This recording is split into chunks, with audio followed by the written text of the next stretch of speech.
Hello, and welcome back to Ms. Grimm's Story Time. Tonight, we delve into something profoundly personal. This isn't a ghost story of a house, but of a soul haunted by its own creation. This chilling account was sent to me, unbidden, a confession from a man who carried a secret too monstrous to bear alone, for decades. It's a stark reminder that the most terrifying darkness often resides not in forgotten crypts or old mansions, but within the human heart itself. A tale of simmering resentment, a twisted pursuit of control, and the inescapable burden of a decision made in a moment of utter desperation. It begins simply with an ordinary man and a moment that changed everything, irrevocably. You know, it's funny how some things just stick with you, like a bad dream you can't quite shake, even decades later. For me, it was something far worse than a dream. It was 20 days of my life, a lifetime ago, that changed everything.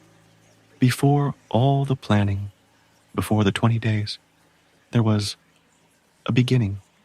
It wasn't a sudden storm. It was more like a slow, creeping frost. You see, I grew up feeling invisible, always in the shadow of someone else, always the quiet one, the one overlooked. That feeling festered, turning into a deep, cold resentment. I saw people like Sarah, so bright, so full of life, moving through the world with an effortless grace I could only dream of. And the bitterness, it just grew. But the real crack, the moment that pushed me over the edge, was when my small business, the one I'd poured my entire life into, collapsed. Not just failed, but was actively sabotaged by a competitor, someone who smiled into my face while gutting me behind my back. It wasn't just the money, it was the humiliation, the feeling of being utterly powerless, completely helpless. It was a raw, gaping wound. And in that wound, something ugly started to take root. A twisted thought: if I can't control my own life, maybe I can control someone else's. If I can't be seen for who I am, maybe I can be seen for what I can do. It was a desperate, dark whisper that promised a perverse kind of power.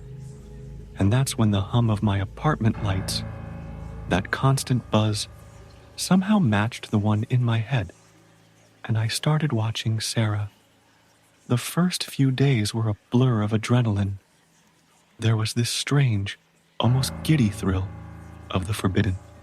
I started shadowing her, my steps light, my eyes sharp. I learned her routine down to the minute. The 7:45 a.m. bus from the campus stop, the hurried coffee at the daily grind, her quiet corner on the second floor of the university library, always tucked away behind a shelf of old philosophy texts. My notebook, usually filled with mundane business ideas, became my new Bible, scribbled with times, locations, and observations about her habits. The way she tucked a strand of hair behind her ear when she was deep in thought, the specific shade of blue of her favorite backpack.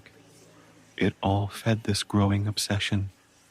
There was a sense of power I'd never known, like I was pulling strings no one else could see. I told myself it was just a game, a morbid fantasy I was playing out in my head. But around day 10, the fantasy started to curdle. The gnawing anxiety began to creep in. Sleep became a luxury, replaced by restless nights spent staring at the ceiling, my mind replaying scenarios, dissecting every potential flaw in my plan. What if someone saw me? What if I left something behind? What if she changed her routine? The fear was a living thing, a cold hand squeezing my chest, making it hard to breathe. I started to question everything, the why echoing in my head. but the answer always felt just out of reach, shrouded in a fog of desperation and a twisted sense of inevitability. Guilt, a faint whisper at first, began to grow louder, a phantom limb aching with a crime yet to be committed. I'd stand in front of the mirror, my reflection looking like a stranger, thin and gaunt, with dark circles under my eyes. By the time day 18 rolled around, I was a mess. My friends, my family, they all asked if I was okay. I just nodded, muttering vague excuses about stress from work. The truth too monstrous to even think about saying out loud. The anticipation was a physical weight pressing down on me, making every breath a conscious effort. My hands trembled, not with excitement anymore, but with a profound, terrifying nervousness. I wanted to stop, to erase the last 18 days, to rewind time, but I felt trapped, fly caught in a web of my own making. There was a perverse logic to it now, a need to see it through, to prove to myself that I could. It was like I was on a conveyor belt, moving inexorably towards a destination I no longer wanted to reach, but couldn't step off of. The 21st day dawned, sickly gray light filtering through my blinds. My heart hammered a frantic rhythm against my ribs, a drumbeat of doom. My mouth was dry, my palm slick with sweat. I dressed mechanically, each movement feeling alien, disconnected. The weight of the impending act was suffocating. I walked to her usual path, every step an exercise in sheer will. My vision narrowed, sound muffled, the world reduced to a tunnel with her at the end. The air itself felt heavy, charged with unspoken dread. And then, she was there, just as my meticulous planning predicted, crossing the grassy quad, head down, absorbed in her phone, oblivious to the fact that her meticulously planned life was about to intersect with my meticulously planned madness. For a fleeting moment, I saw her not as a target, but as a young woman, vibrant and full of potential, and a wave of pure, unadulterated terror washed over me. This was it. There was no turning back. A surge of something, fear, resolve, a desperate, final push of that dark need for control, coursed through me. My hands, despite their tremor, moved with an almost surgical precision, just as I'd practiced countless times in my head. There was no exhilaration, no sense of triumph, no perverse satisfaction, only a chilling, detached efficiency. The struggle was brief, shockingly so, a sudden, muffled sound that I immediately pushed from my mind. The air seemed to thicken, heavy, as if the world itself was holding its breath.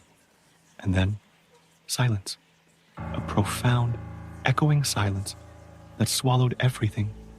The only sound was the frantic pounding of my own heart, a drum solo of terror in my ears.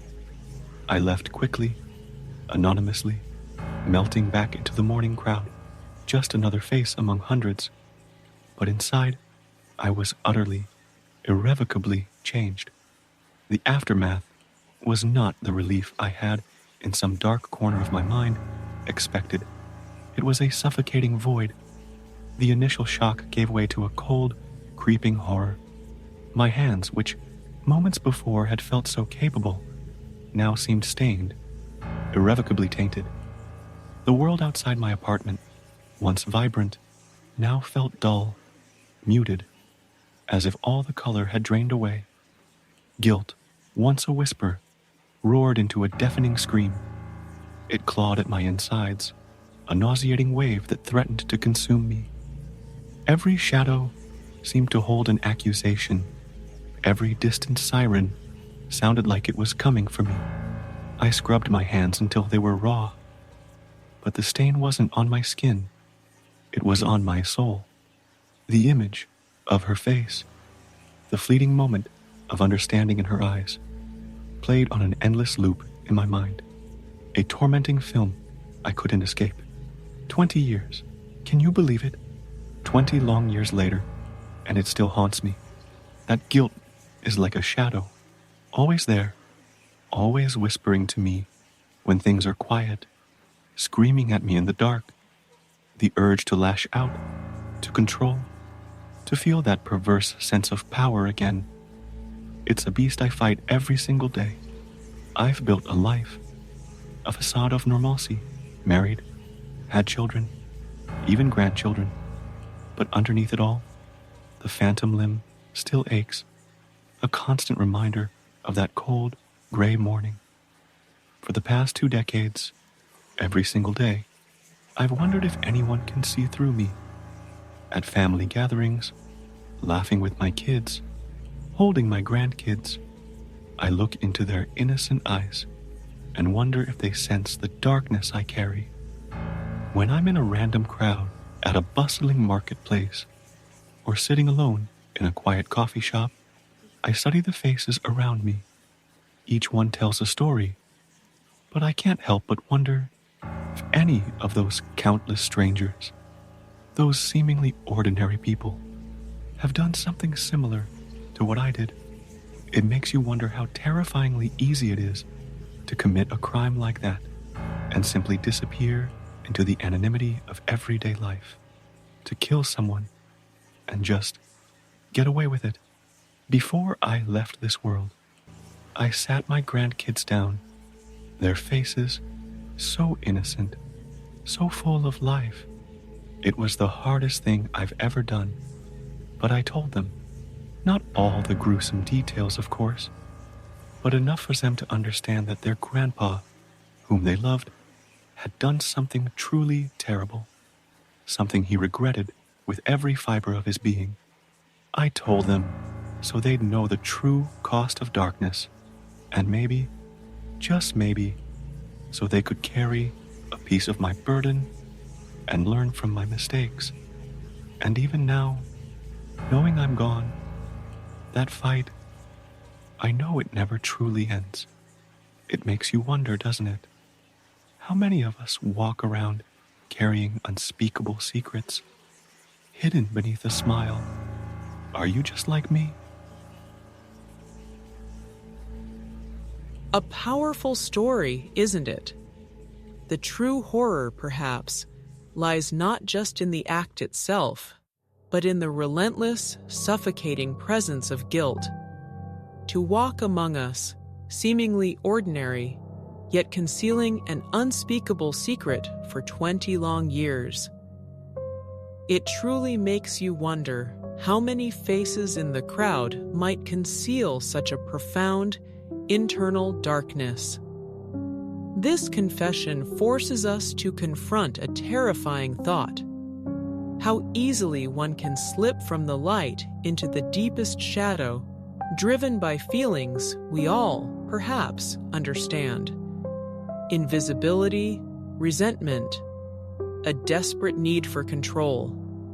And it leaves us with that chilling final question: are you just like me?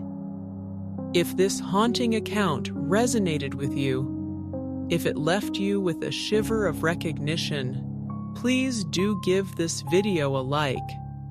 Your support allows me to continue sharing these darker narratives. And for more tales that challenge your perception of the ordinary, don't forget to subscribe to Ms. Grimm's Storytime. There are always more secrets waiting to be unearthed.